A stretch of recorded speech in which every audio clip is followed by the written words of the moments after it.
Fala, gente, hoje nós vamos fazer um vídeo do Kaiserreich alternativo, que é da história vitória alemã na Primeira Guerra. Primeiramente, não tem como saber porque o Kaiserreich alternativo é um vídeo alternativo que também riscou pelos erros do mapa. Mas agora vamos continuar o vídeo. Mas deixa eu consertar os erros dos desenvolvedores. Como eu disse, o mapa não era nunca assim no Oriente Médio. Então, vou a capital do Emirados, já vou chamar pra Rai, pra Keban. Deixa eu ver se é Keban mesmo. É Keban. Porque na época, principalmente, a capital era Keban. E também Obaka, não sei como vocês falam, Obaka ou Keban, sei lá. Keban. Não, eu não sei lá. Só que Ned não tinha esse território aqui. O Emirados Abaixo era assim, esse território aqui não era. Eu sei o Patatina, só que não fica muito certo. Aqui. E também eu acho que era só isso mesmo, os erros. Também não esqueçam da mutação nesse território aqui, o Tibete, que na época eles tinham. E eu acabei de perceber. Ai meu Deus, esperei, vou pausar. E essa província era da China. Pronto. Só não esquece de mover a monarquia constitucional, que na época era absolutista. Depois ele será constitucional. Não me pergunte, se não me engano, foi uma revolução que tinha acontecido. Se tiver errado, me pergunte, pelo amor de Deus, me chame. Se for ela ser realmente absolutista, ou era eu tô com esse para o eternal, porque não é essa coisa. Ok? Então tá bom. Então esse foi os erros também. Acabei de perceber que eu fiz um erro aqui de novo. Que eu acabei de ir no outro mapa. Desculpa, gente. E agora vamos voltar para o vídeo. Gente, peraí. Antes a Itália, Espanha, Alemanha e Sérvia eram monarquias constitucionais. Só que eu recomendo deixar a Sérvia como monarquia absoluta tradicional, porque constitucional é um principado, então eu não quero esse principado. Então vai estar certo do mesmo jeito, vai estar errado a bandeira e o nome, mas de qualquer jeito tá certo. Então vamos continuar. Em 1914 acontece a morte de Francisco Ferdinando e a Áustria envia um monte de exigências para a Sérvia. A Sérvia recusa e acontece a Primeira Guerra Mundial. Só que nisso a Áustria, que era fronteiras centrais, a Sérvia tinha um pacto defensivo com a Rússia, junto com Montenegro. Então, porque eles têm um pacto defensivo com eles. Um pacto defensivos com a Rússia, só que não tá aqui, só que eles tinham um pacto defensivo. Ah não, peraí, tá errado. Mas, primeiramente, esse pacto defensivo era um pacto.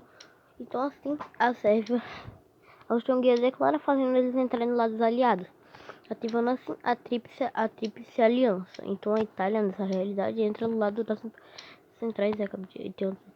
Sim, das centrais nessa realidade. Então vamos para a guerra. Nessa realidade, a Alemanha percebeu que ia ser um pouco difícil. O plano Chile foi um pouco fracassoso.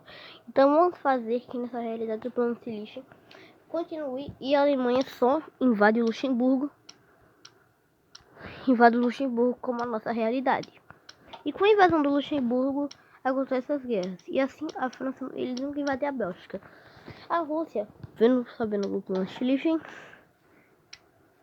manda umas para a Polônia Oriental e na Galícia. Segundo já estou não conseguindo muito.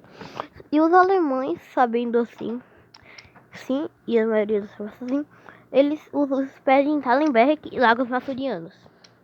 E os alemães até conseguem pegar um pouco de território da Prússia Oriental. Então, enquanto isso, os italianos, percebendo de alguns jeitos, tentam fazer algumas ofensivas em Nice e na Saboia. Só que era tão assim era tão pouco, tão fraco que os franceses nem precisariam, as tropas nem precisariam chegar a um tempo. A guerra também acontecia nas colônias. Os franceses acabam com a Togolândia e nunca aconteceria a intervenção na Togolândia britânica. Então os britânicos nunca ganhariam essas terras e a França ainda ficaria com elas. Só que no Camarões, como se o Reino Unido está na guerra, eles conseguem. A pressão é muito grande e eles invadem até o leste da África Oriental.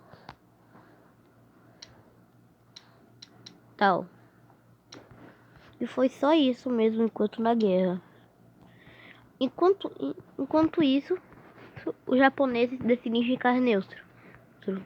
E os alemães, por esse sentimento de invasões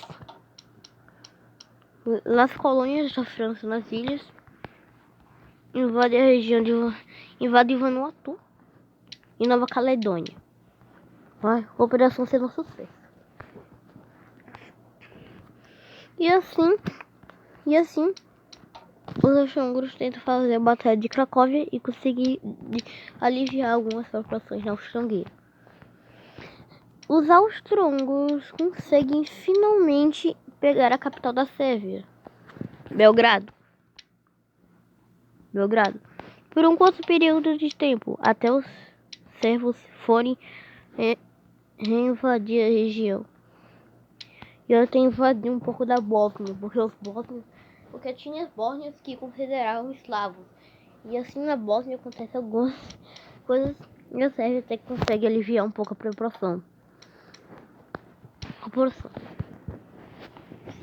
Depois de um tempo, os italianos finalmente conseguem fazer uma ofensiva de um jeito boa, quase chegando na região de Nice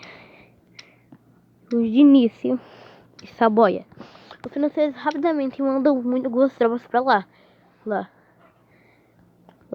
E assim, enquanto isso, os italianos na África tentam invadir a África Norte Francesa, invadindo algumas regiões da África. Enquanto isso, alguns alemães passando pelo Estreito de Drake, se não me engano aqui, não, Estreito de Drake não, passando pelo Mar Negro, entrando no Mar Negro, pelos pretores deixaram e bombardeando as regiões, o território de Odessa e Sebastopol, fazendo os russos entrarem em guerra com eles. E assim, com a entrada do Império Otomano na guerra, os Impérios Otomanos invadem algumas regiões da Pérsia para tentar chegar nos russos, tentando fazer uma ofensiva aqui. Os russos começaram morrer de frio e foram obrigados a recuar pelo exército russo. Os alemães conseguem finalmente, em 1815, chegar em Varsóvia, abrindo as portas alemães, libertando algumas regiões, principalmente na Lituânia, para tentar aliviar a Rússia, tentando aliviar a Austro-Hungria. Os franceses mandam algumas tropas e conseguem parar metade dos exércitos italianos ali. Infelizmente, o Reino Unido não podia entrar na guerra por causa que ele não tinha nenhum motivo para entrar na guerra do lado da França. E assim, na guerra, os austro-húngaros conseguiram finalmente libertar um pouco da região da Galícia e Volina. Enquanto os alemães, vendo que a proporção da guerra já estava mais assim, faz um bloqueio naval na França, com alguns não fundados por meio das regiões. A Bulgária declara a guerra, a Sérvia vai ser dividida em duas. Com a divisão da Grécia em duas, a Sérvia invade a Albânia e, com a queda da Sérvia, os reservas vão para a Albânia, muda a capital para lá. Enquanto isso, a Sérvia divide em duas, por causa que Célio Venizelos queria ganhar as partes orientais da Albânia e principalmente da Bulgária e principalmente o Império Otomano, via muito grande. E em 1816, os alemães faziam a segunda ofensiva para libertar, só que ela foi como a maior ofensiva de 1815, e com eles quase chegando em Kiev. Os britânicos entram na guerra por causa decidem finalmente entrar na guerra por causa das fundações. E agora, principalmente, coisas que acontecem. O sudoeste africano cai, pois como Portugal e o Japão entram na guerra. E o Japão desembarca nas regiões, conseguindo assim finalmente arrumar algumas regiões. E não, o México não aceitaria um telegrama alemão.